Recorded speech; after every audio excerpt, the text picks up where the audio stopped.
Yo, what's up, everybody?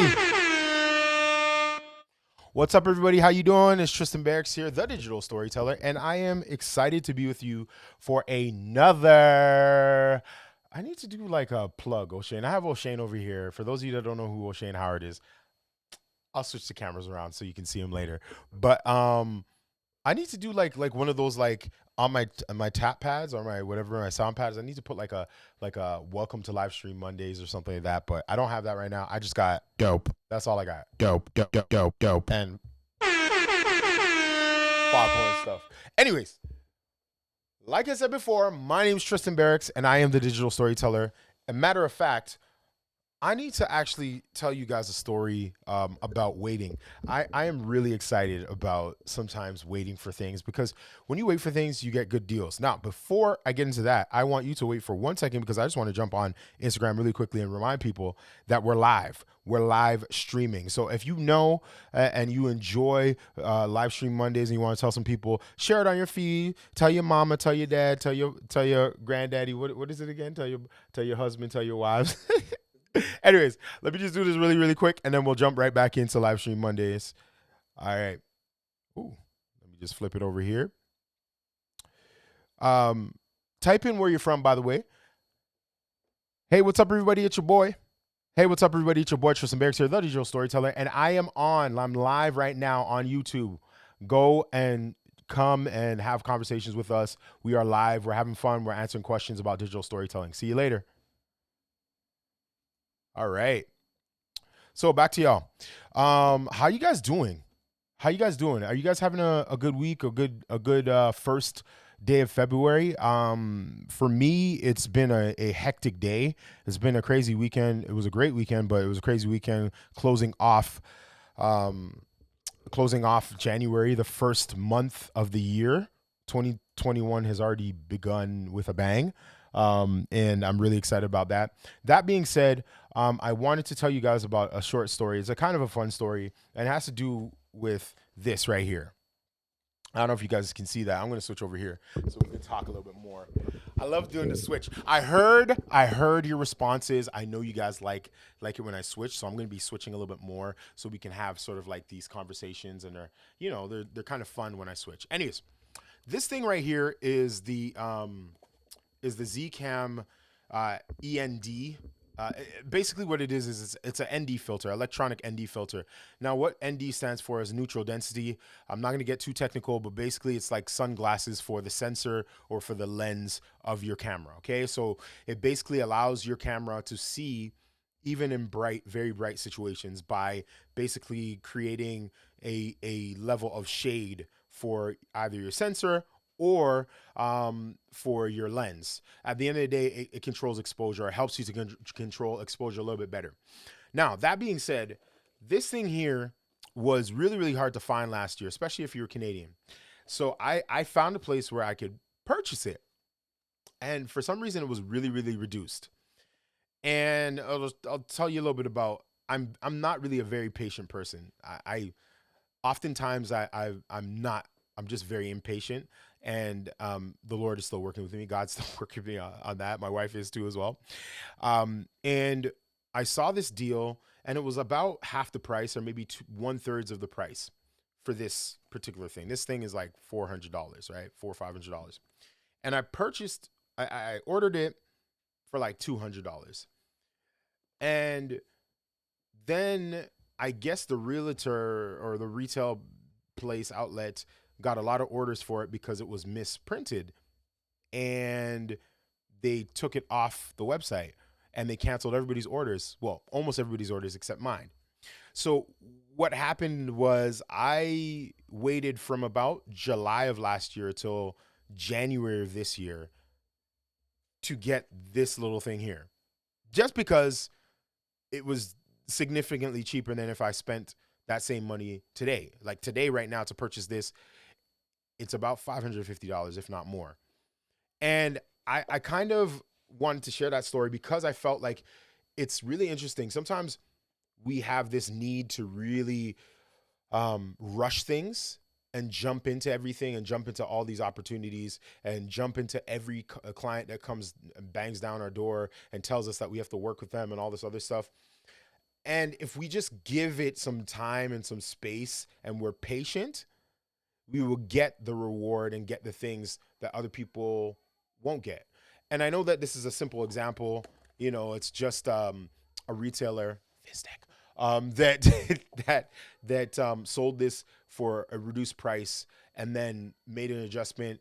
And for some reason, I was able, through just being persistent and waiting for the product to come in, I was able to get the product for a reduced price and be able to now implement this into my equipment. It's a simple example of a powerful truth, which is there's power in waiting and being patient.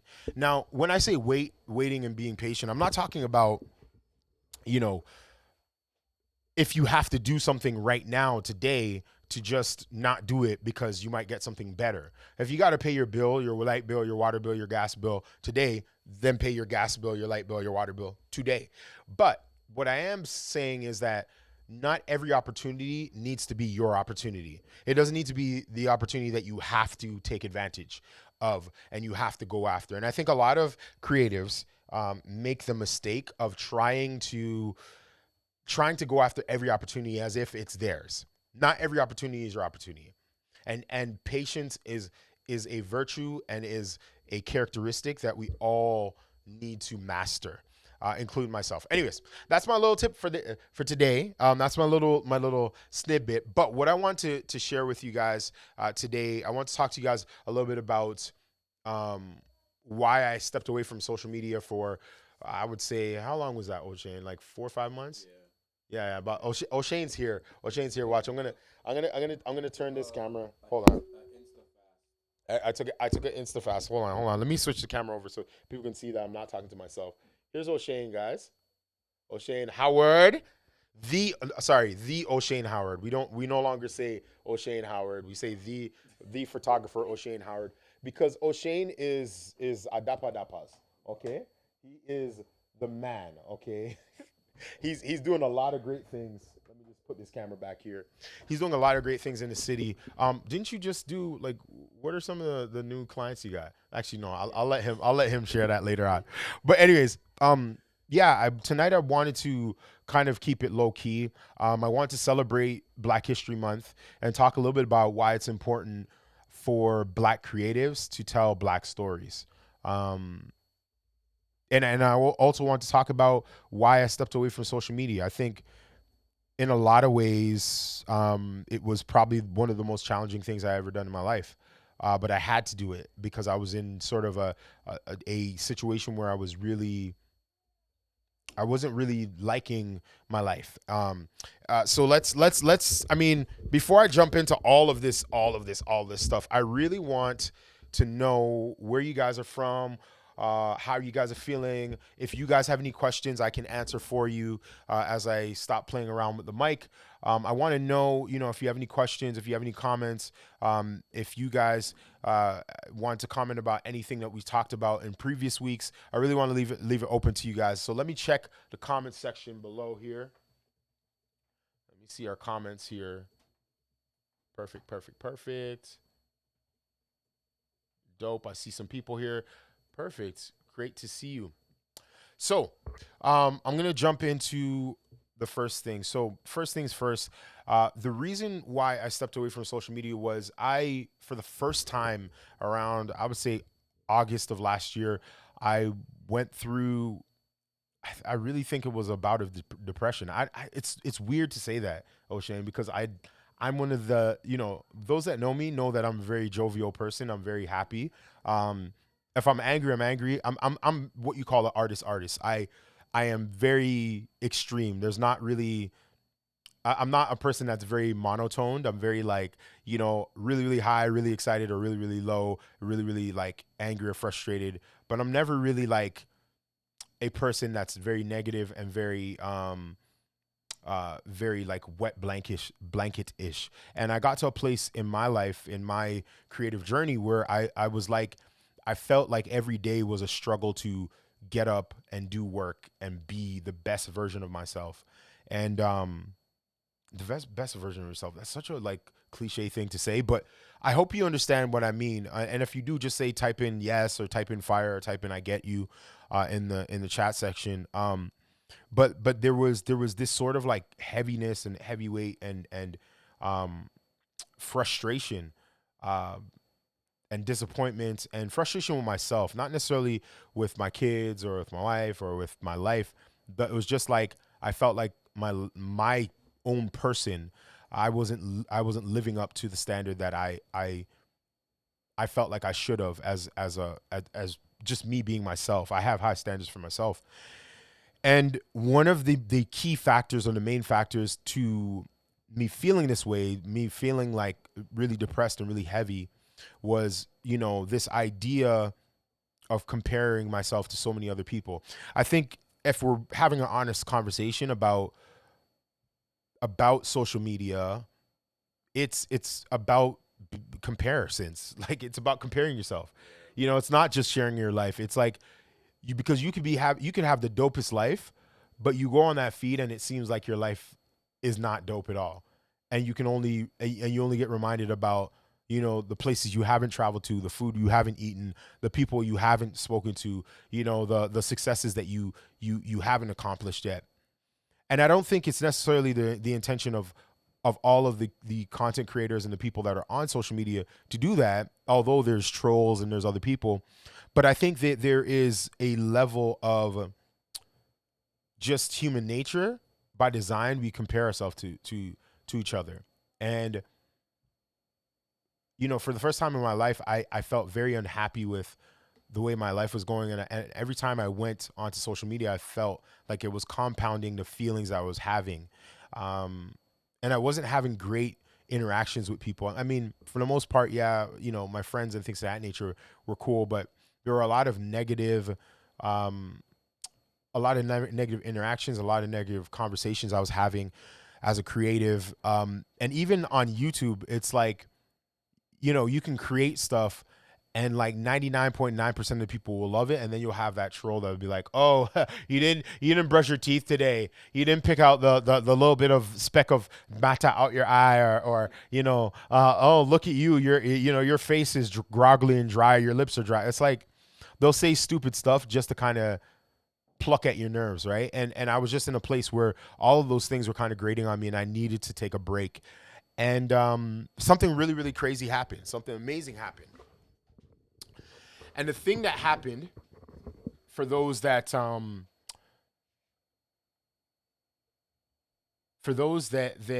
know me, one of the things that happened for me when I got away from social media was I got to a place where I was getting a better understanding of what I actually desired out of my life, out of my career, and out of my person.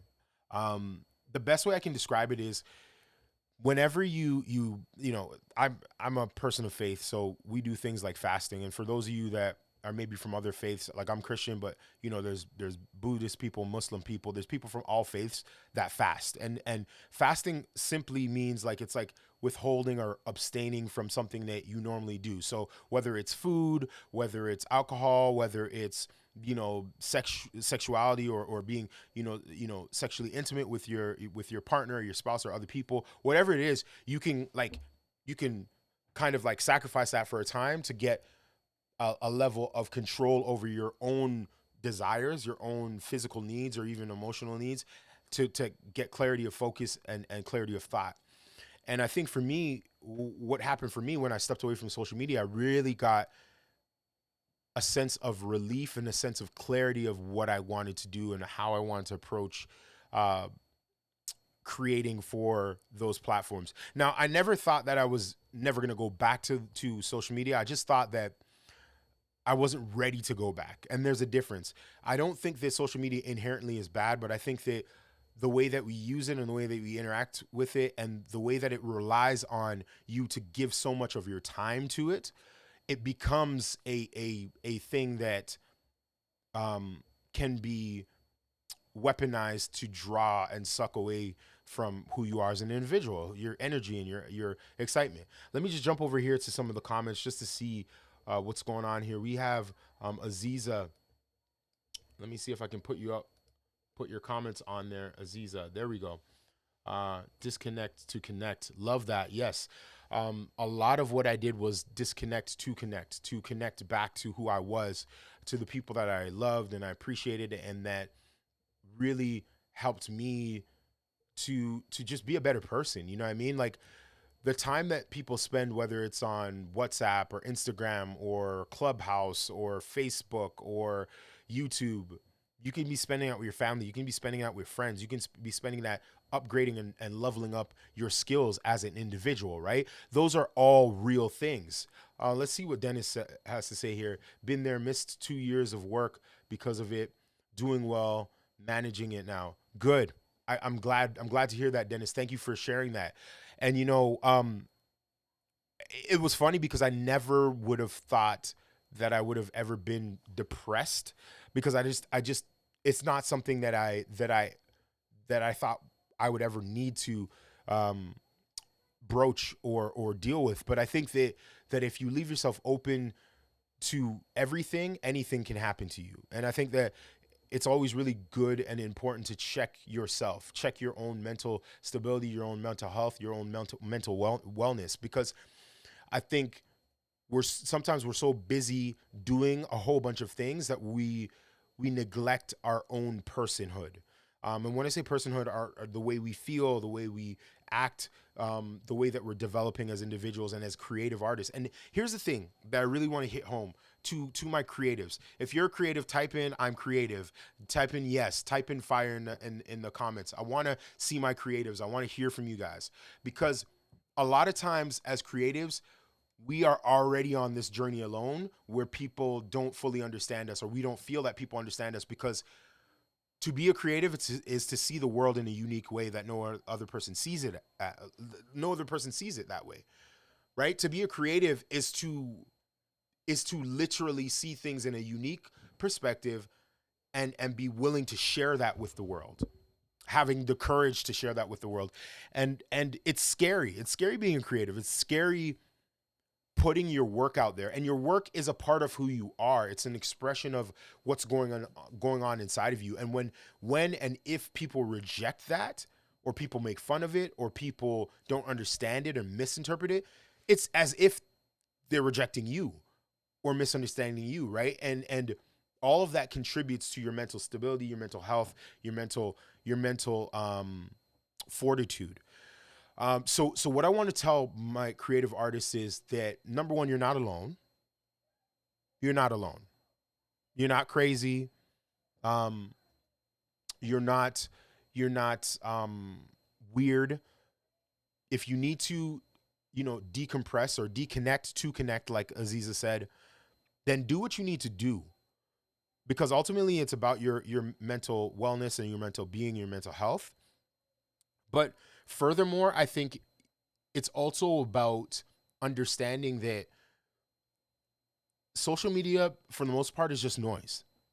Social media isn't the goal. The goal shouldn't be I get 10,000 likes or 10,000 people following me. The goal should be, how can I use my gift and my talent and my creativity to impact, shape, share, and contribute to the world using my perspective, right? So when I'm conforming to an algorithm, when I'm conforming to, social media trends, when I'm conforming to all of these things that are shaping the way I act and the way I live and what I post, I'm being less of who I'm uniquely crafted and designed to be as a creative artist and as a digital storyteller, and I'm being more shaped in the image of Facebook, in the image of Instagram, in the image of Twitter, in the image of whatever, TikTok. And again, innately those platforms aren't bad, but when you start being a slave to the algorithm, then they can become detrimental to your creative stability. So one of the things I want to challenge everybody that's on this live to do, and if you're watching it later, just type in where you're watching from and just say replay and keep it moving. I want to challenge you to really rethink the purpose of social media in your life, the purpose of why we use social media, right? Are we convincing ourselves that we have to be on every platform because we have business, we're artists, we're getting exposure, people email us through there, blah, blah, blah, blah. In the words of O'Shane, my boy O'Shane, he says, okay, cool. So you have like 5,000 followers. What's your email list like? What's your client list like? What's your monthly cash flow like? Do you have $10,000 saved up in your bank account? Do you have, warm leads that are coming in daily? Are you creating an infrastructure so that if Instagram tomorrow shuts down, your business doesn't shut down? Your brand doesn't shut down if LinkedIn no longer works? If if all of your clients move from Clubhouse now to, Bubhouse or whatever else, whatever you want to call it, right? Like, are we being strategic as creatives, or are we being reactional based upon where everybody's at? So, and mixing that obviously in with our mental health and our mental stability. So those are my thoughts about that. I would love to know what you guys think. I see that there's some comments here. Dennis, you said, "Yup," again. So I guess that's resonating with you. Big ups to you. And I would love to know your thoughts about that. So please DM me, email me, hit me up. Let me know what your thoughts are. Again, now, the second thing I would like to talk about that I'm really excited about talking about is, it's February 1st, which means it's Black History Month. And surprise, I'm Black. Wow, shocker. I'm a Black creative. And many of you out there are Black creatives. And I really think that it's really important to say this and to be very clear about this. Black history is not just Black. It's Canadian history. And until we really recognize that and understand that as a culture, as Canadians, then we'll never really value Black history or the contributions of Black people to Canadian history. Okay, if we continue to compartmentalize it and we continue to wash it in sort of the soap of American Black history, and we don't recognize and acknowledge that Canadian history, there's unique Black leaders within Canadian history, the canon of Canadian history, then we'll never really fully appreciate what it means to be Black, to be Canadian, and to celebrate our history that way. Oh, let me see. Oh, we got Shirley. Shirley, what's up? What are you gonna say? For real, email list is gold. Clients, leads, cash flow. Snap, snap, snap. Love you, Shirley. That's one of my homegirls. That's my sister, from another mister. And just jumping back to the idea of being a creative and understanding that Black history is not just 1 month, and it's not just connected and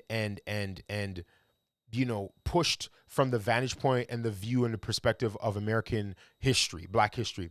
We have Canadian Black history.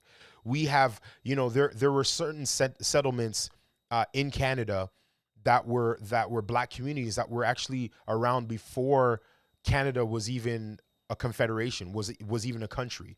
There were Black people here with land that were farming, tilling the land, that were working with indigenous people, that were here before Canada was a country, was a nation, was a sovereign nation with provinces and all that stuff. So I think that that's really important. It's really important to tell those stories.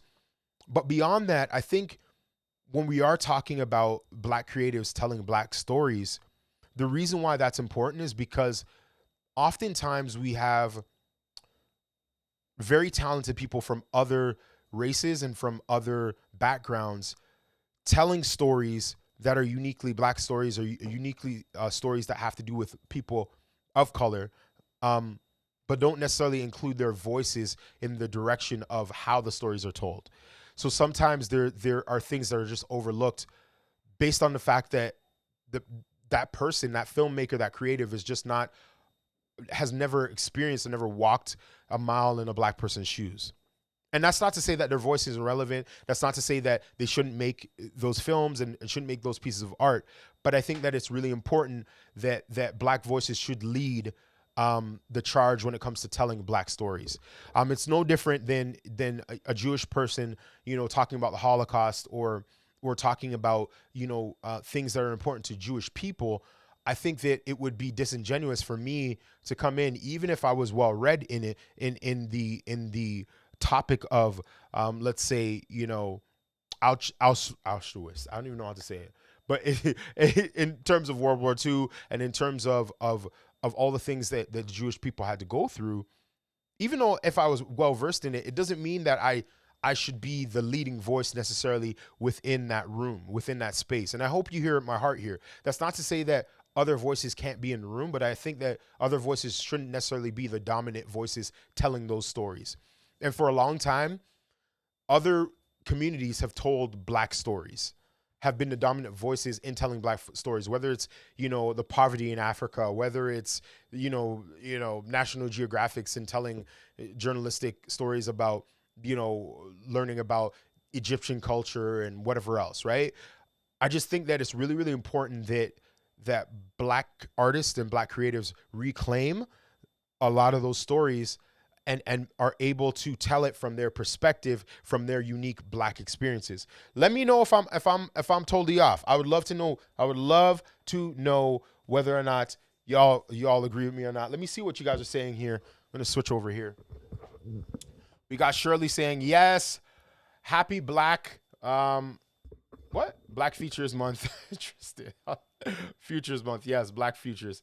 What else we got here? We got Dennis saying, check out Uncle Tom's cabin museum. Real eye opener. That's good. No, I like that.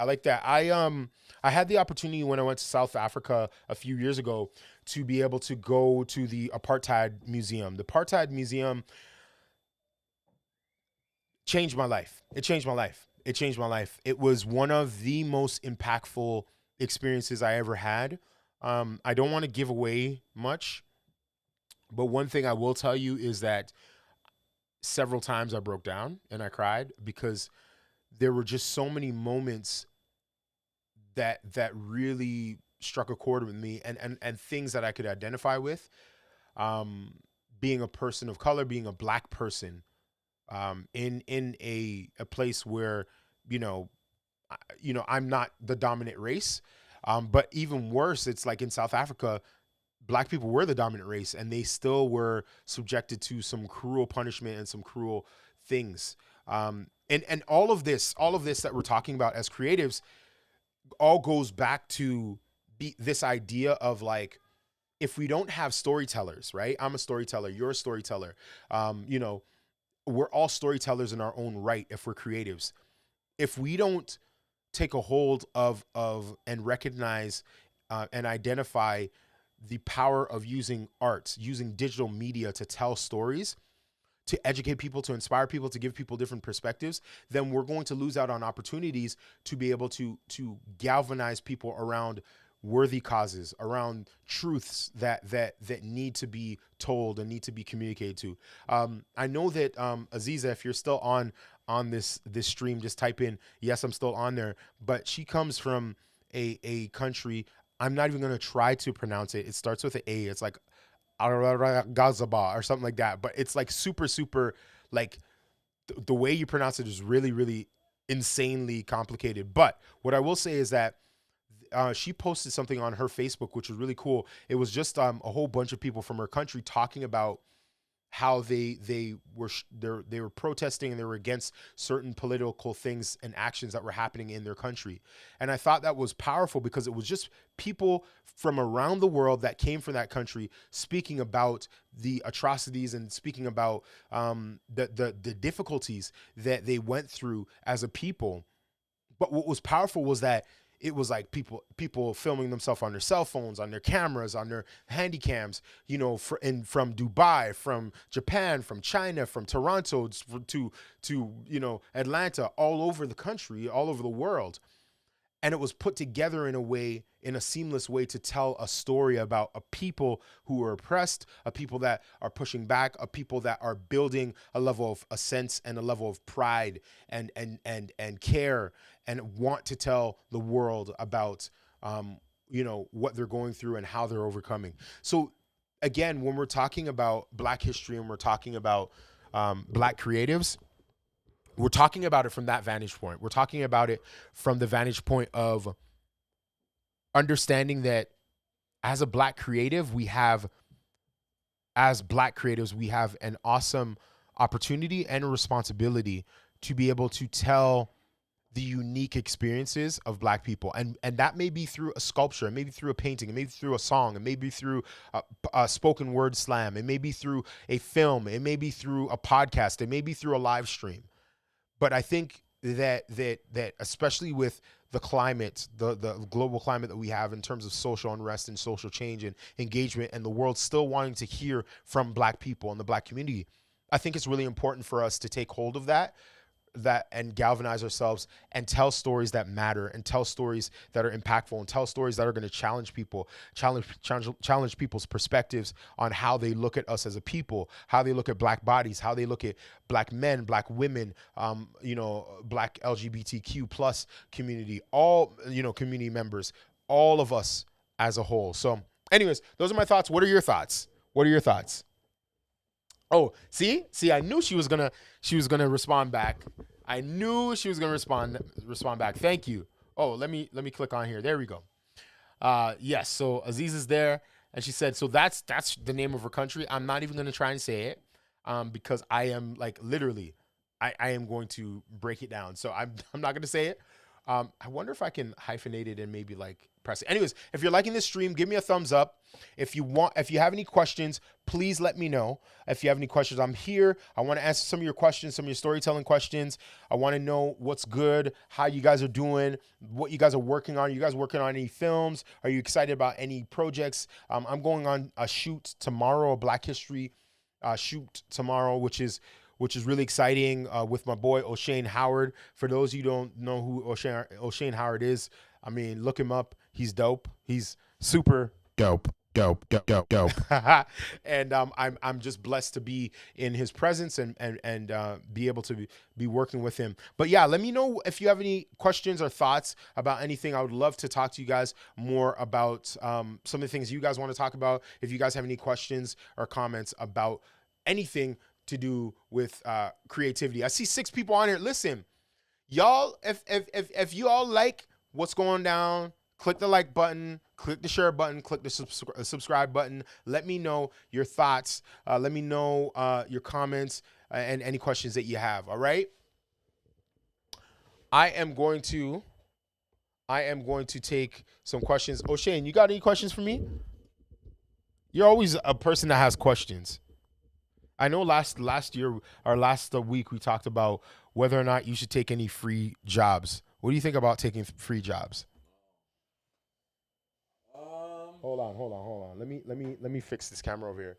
Oh, let me fix it over here. Okay. What do you think about free jobs?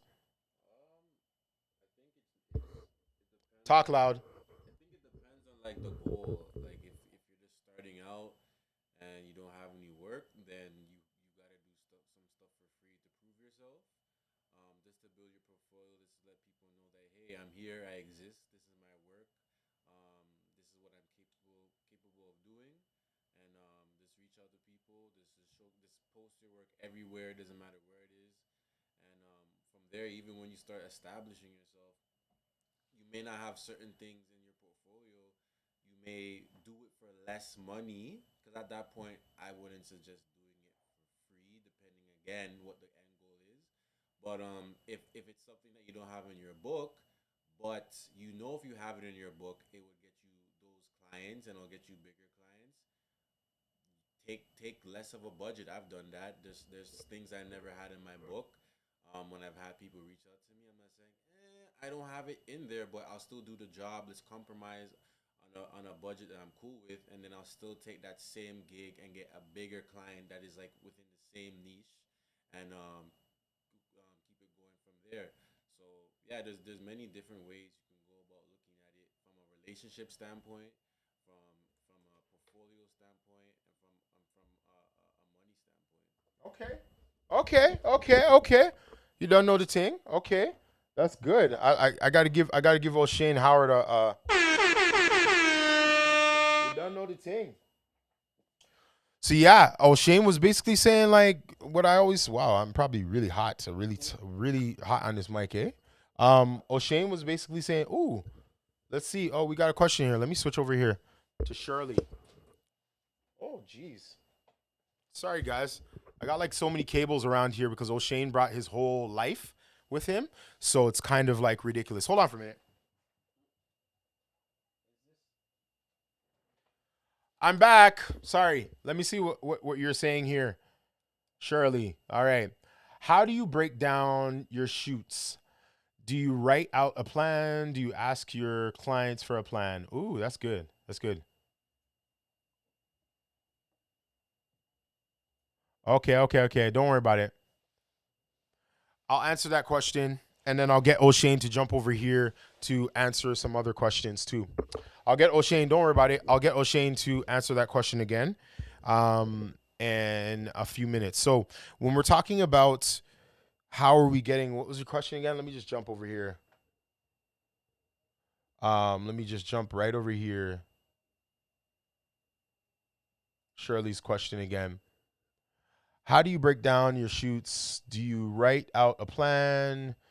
Do you ask your clients for a plan? Okay. Well, listen, I would say if it was me, O'Shane, and I think we can get a mic for O'Shane. I don't know.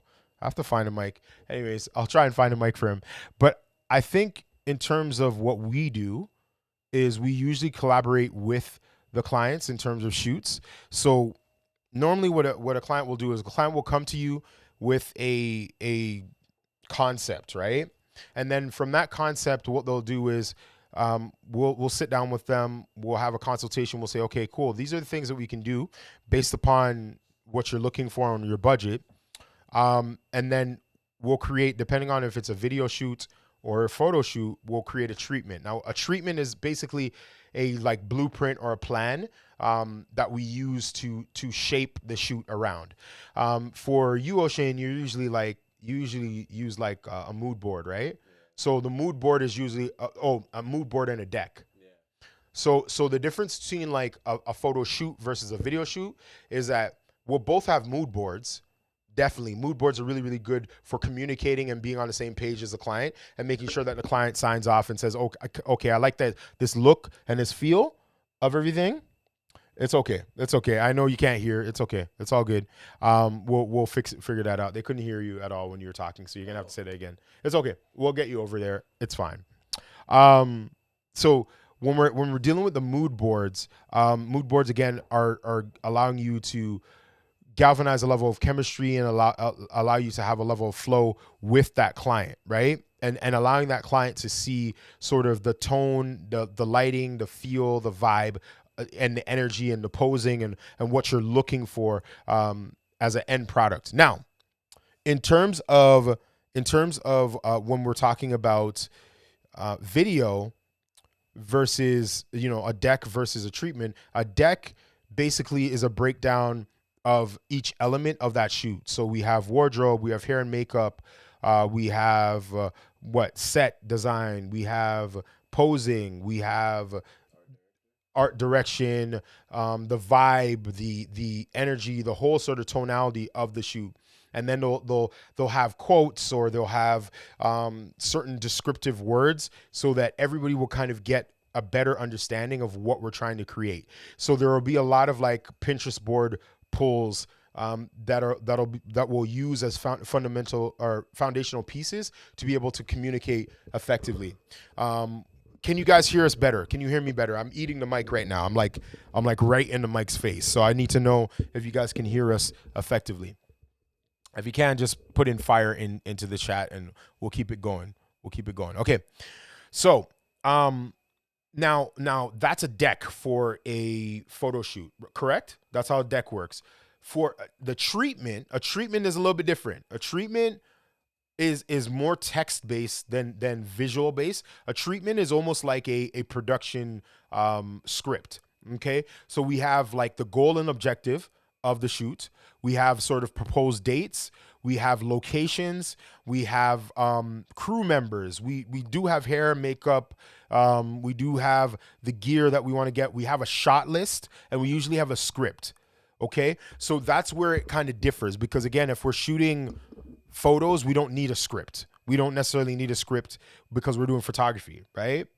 But if we're doing video, we may need a script. We may need to talk about lighting a little bit more. We may need to talk about staging and props and things of that nature. We may need to talk about wardrobe changes, set changes, all that sort of stuff, right? There's a little bit more intricate details from a production standpoint when it comes to treatments. But the two pretty much do the same thing. Ultimately, I would say I wouldn't leave it to the client unless you're dealing with higher end corporate clients, right? Because corporate clients usually have like an actual marketing team, a creative director, and then they'll provide you with some of that content. And then what they're doing is they're hiring you as the photographer or as the creative to follow through with the creative brief. Oh, that's funny, creative brief. Anyways, but I hope that kind of answers your question a little bit. I hope that answers your question a bit. Let me see what other questions you have. Okay. Let's see what other questions you guys have here. Uh-oh. Dennis just said something. Dennis said, I won't do free. I won't do free, but I will discount heavily. That's good. That's good. I like that. I think what O'Shane was saying was what I was saying last week. Some of the greatest opportunities that we ever got came out of free work. It doesn't mean that we want to do free work, and everybody that offered free work, we took it. But it meant that if it was the right opportunity, we took advantage of that right opportunity because we understood that it became or could become a launching pad for other things, right? So that's something that's really, really important. O'Shane, do you want to jump over here and just kind of say what you were saying before, just really quickly? You can just jump right over here. Just don't trip over anything. O'Shane's going to jump in and just kind of talk a little bit. I don't know. What camera do you want to use? You want to use this camera or that camera? What do you Okay, cool. He's wearing pajamas, guys. Come on, guys. What's good, everyone? So Look right in the camera there. oh, cool. So basically, what I was saying before, in regards to doing free work, I was essentially saying it's solely on what your end goal is. So, for instance, if you're just starting out as a photographer or a cinematographer or whatever creative industry that you may be in, you basically have to start from scratch and start doing stuff for free. And once you start doing stuff for free, people are able to see what you can potentially do, and if they hire you, they know what to expect based upon what you've done for previous clients that you've done free work for.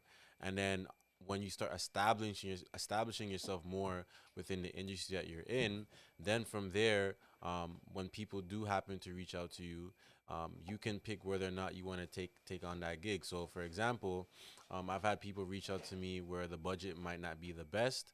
However, the the the brand, I don't the brand that, like, with the product that they have, or whatever the case is, I don't have it within my portfolio. So I'll look at it from an angle where, okay, I'm more willing to do this because I know if I do this job, I'll get those same type of clients but bigger budgets. Right, so there's been numerous amount of times where I've taken gigs where the budgets weren't the best, but I knew once I post it, once I market it well, and all that other nice stuff, I'll be able to get those same type of clients, but also get the budget that I deserve that the past client didn't have prior to. And then also, you can use that to build a relationship with that, from that past client that didn't have the budget. So then when another opportunity comes, they may have the budget as well, and then you also still have the previous work that you did from them getting bigger clients on the other end. So it's a win-win on both sides.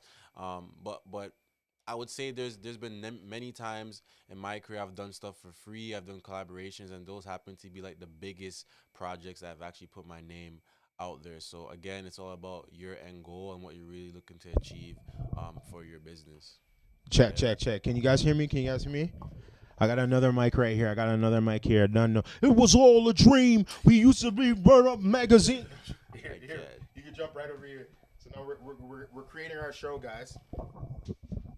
Just watch the cable there. Yeah, does that make sense? If that makes sense, put fire in the chat. Say yes. Type in something, clapping emojis. Give us a thumbs up because we really want to make sure. Yo, O'Shane, you know what I noticed? Every time you come on here, everybody sticks around. Like there's like 10 or 12 people that come on. It's like that light skin energy. I don't know.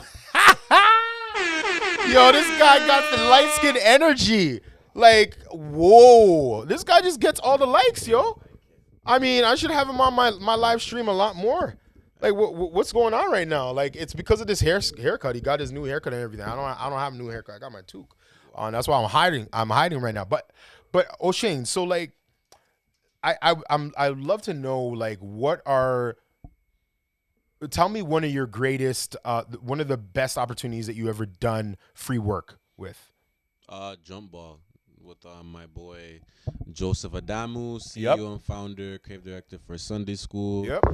We did a project back in the summer of 2000 and 2019. Yep. And that was a collaboration that went literally viral across literally the world. CNN Africa, Vogue Italia, GQ magazine Middle East reached out. There's a lot of people reached out, but to this day, I would definitely say that is the biggest project that has gone viral within my career. So yeah, doing free work and collaborations can really put your name out there more than a paid job. So again, it's about what you're looking to achieve for your career, and also the scaling, like whether if you're gonna do free stuff, like are you really going to be benefiting in it from a marketing standpoint, from a portfolio standpoint, or from a relationship standpoint? But if you're not getting any of those three things, then it's not really a win-win. Exactly. No, I totally agree with you. I totally agree with you in the sense of like you have to put a gauge on like what you want to do for free, right? You don't just do anything for free. Right? It's not really about doing anything for free, but it's about understanding like where you're going, the trajectory of your career, and being like, okay, cool. Like I get where I need to go. And like, for instance, like I did like I've done like 3 or 4 style shoots. I remember like I'm like the style shoot guy when it comes to like BTS videos, like creating videos for style shoots. Now, for those of you who don't know what style shoots are, they're basically, just think of them as editorial shoots, but for bridal publications. So editorial shoots or fashion high-end stuff would call them editorial shoots or call them cover shoots. In the wedding industry, we call them creative shoots or creative, creative shoots. Basically, it's just where you're creating creative content with a whole bunch of florist, decor person, cake person, et cetera, to market your services, right? So it's the same sort of thing, but I did a lot of those before I actually started to book the types of clients I wanted to book for my wedding company. I did a lot of them. I did like a good 20 of them, O'Shane. Like it was crazy. Wow. But the flip side of that was I also built the content and created the brand I wanted to reflect out into the public, so then that attracted the types of clients I wanted. So I mean, again, it's really just comes down to certain things. But let's see what people are saying here. Let's see what people are saying here. I am going to flip this camera over here, and we will see what people are saying right here. Oh, I like what Tyrone said. When doing free work, do spec work. I like that. What do you think about that, Eugene? No, I agree. I like that. Yep.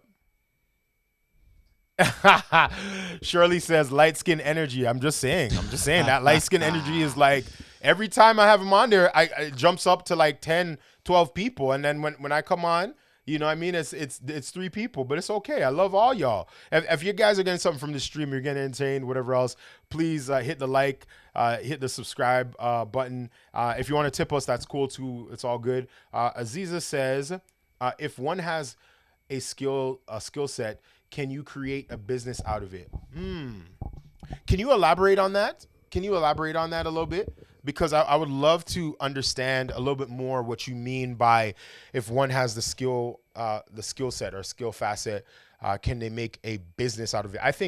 I would say just right off the bat, yes. Like if you have the skill, why wouldn't you be able to make a business out of it? I think what business is just monetizing whatever you're good at, whatever you're passionate at, or whatever you can flip, right? You can make for a very low price or very efficiently, but you can sell for double, triple, quadruple that price, right? Yeah. So that's what business is, right? It's essentially buying or making low, but selling high, right? Yeah. So I don't know, like, what do you think about that question that Aziza has? Because Aziza was basically saying, you know, if you have the skill facet, what does that mean? Like, does that mean you can do a business? You can build a business out of that? I think you can. Like, if you feel like there's a demand for it, then by all means make a business out of it. And sometimes people don't know that they need something until you put it in front of them. So like that's good. When people implement these cool ideas, it's just like, wow, I never thought about that. I want that. Like they want something new, they want something fresh. They want something that's gonna like maybe heighten their lifestyle, or subtract certain things, or whatever the case may be. But maybe that idea or that skill set that you have can really be beneficial to some people around the world. So yeah, I think you should definitely create a business outside of the skill sets and the talents that you have, because you never know who might benefit at the end of the day. Yep, I agree with you. I wholeheartedly agree with you. Let me put this camera down here before I break it. Big ups to Aziza, by the way. She's my colleague. She's dope. Big up to you.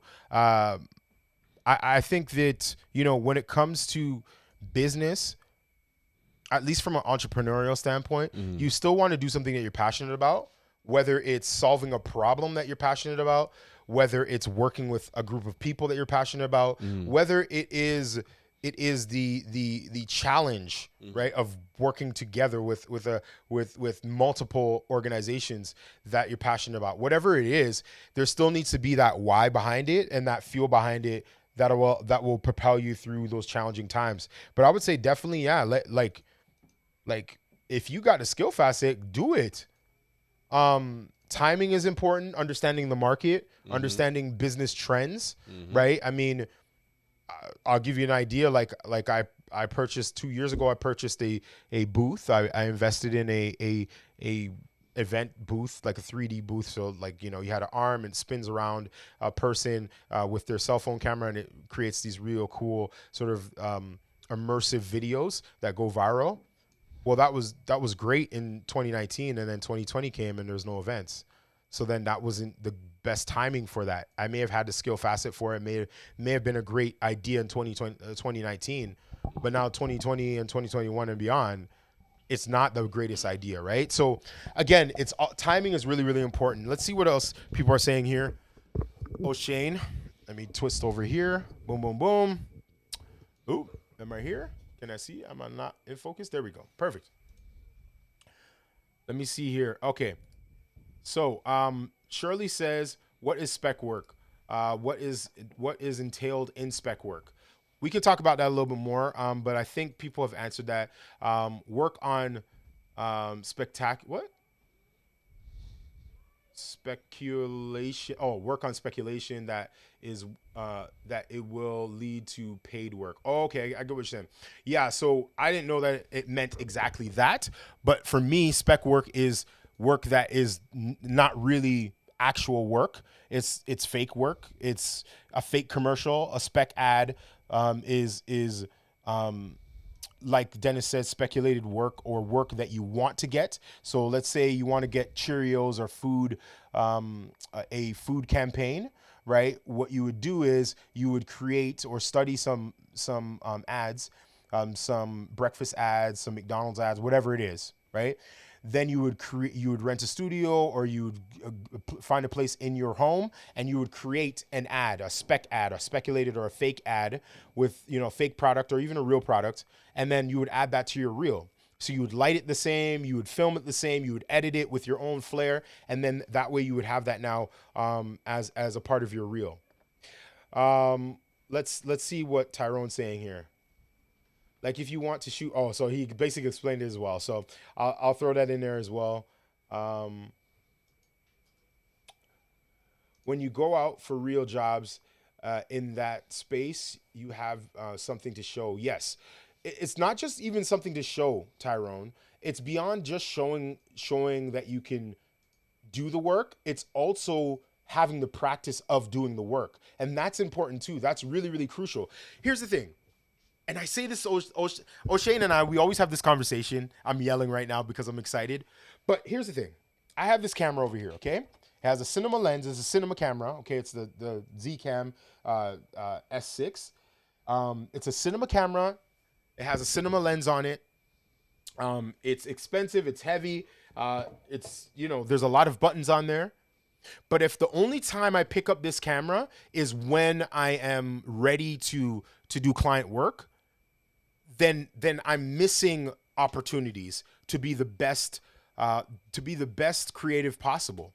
If I'm only waiting until I need to use this camera, then I'm not doing myself any favors. I shouldn't be learning on the job. I should be executing on the job. So when we do spec ad campaigns, when we're doing lighting tutorials, when I'm doing these live stream videos every day or every week, when I'm creating YouTube videos and I'm doing quicker edits, when I'm playing around with different lenses and filters and experimenting, I'm not just doing that just for fun and just for giggles. I'm doing that so that when I get on the set, I'm not learning my camera on the set. I'm not doing my discovery of my tools on set, because time is money, right?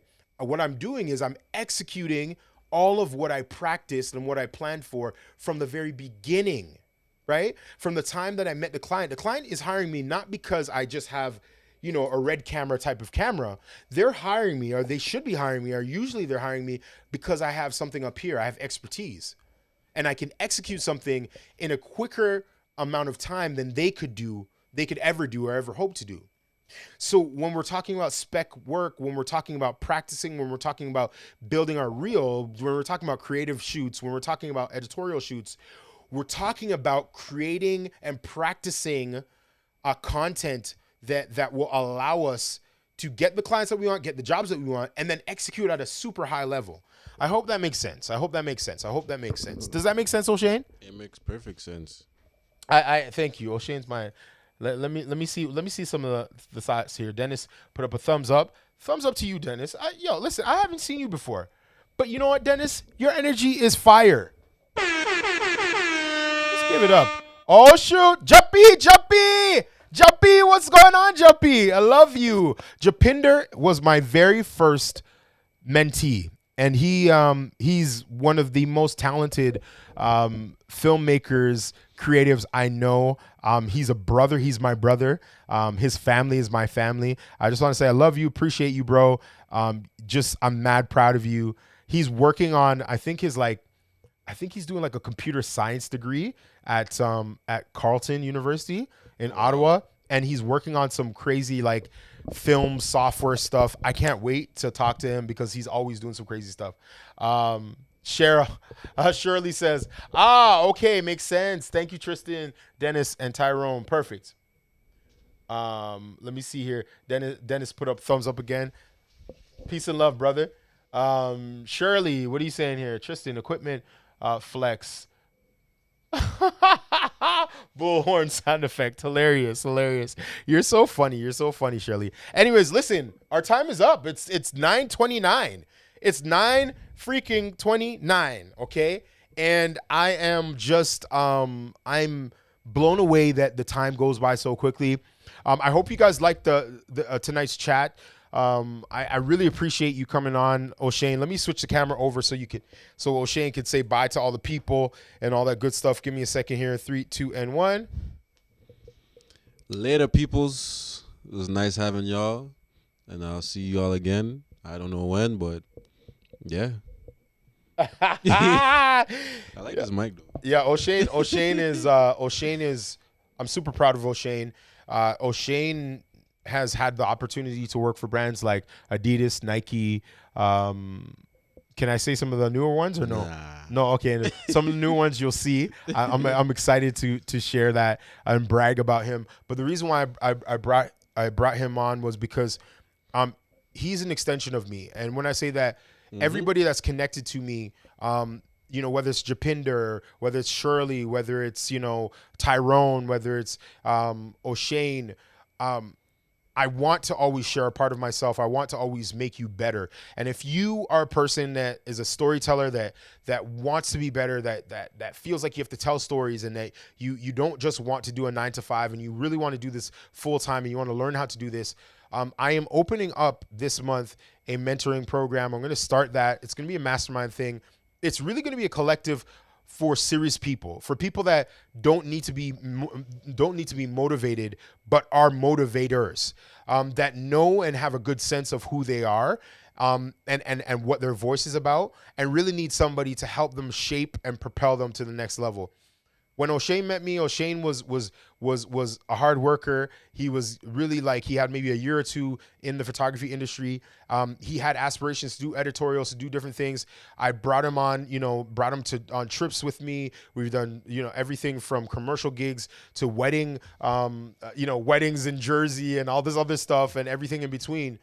But he learned business stuff. He learned creative stuff. And then he put that through the filter of his own knowledge and his own experience. And now he's working for bigger and better brands than I ever worked for.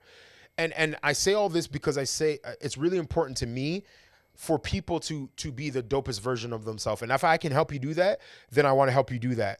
Let's talk, reach out to me. Let's connect. Let me see if there's any final comments or questions here.